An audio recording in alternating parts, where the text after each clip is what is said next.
A puppy dies 10 days after it's sold at a St. Charles County pet store. The dog was riddled with hookworm and bleeding profusely. Our Christina Coleman spoke with the owner, who says he should have never been sold the dog in the first place.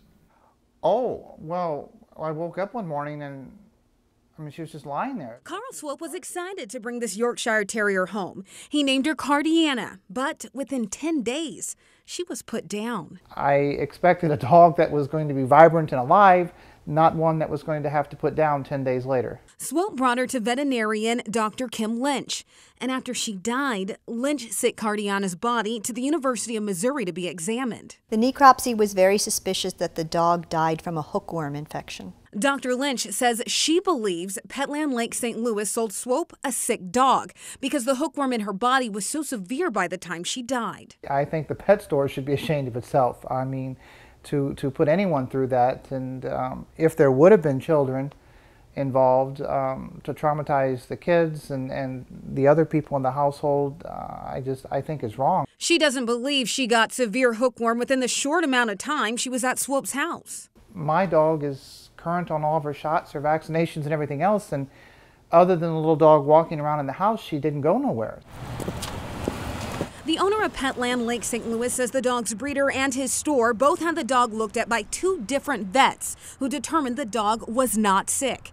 He says they don't buy sick dogs or sell them. But Dr. Lynch says they missed out on an obvious issue with the dog's knees. She says it's a red flag they could have missed out on something else. And the problem with that is if you didn't find that, which is a very common thing in Yorkies, and you should test every Yorkie's patellas.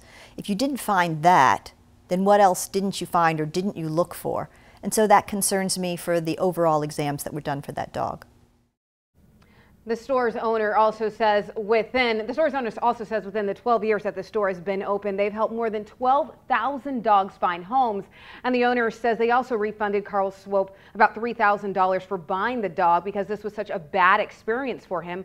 But Swope says he also paid about $1,600 to $1,700 in medical expenses trying to save the dog's life, and he has not received a refund for that. All right, so you've been on this story all day. Did you get any advice on what people should look for when they do buy a dog? Yeah, they said you should definitely research a place before you buy a dog. For instance, if you would have looked up Petland Lake St. Louis, it has a B+ rating on the Better Business Bureau and at least 9 complaints, including a person who says they lost their dog shortly after buying them from this store. All right.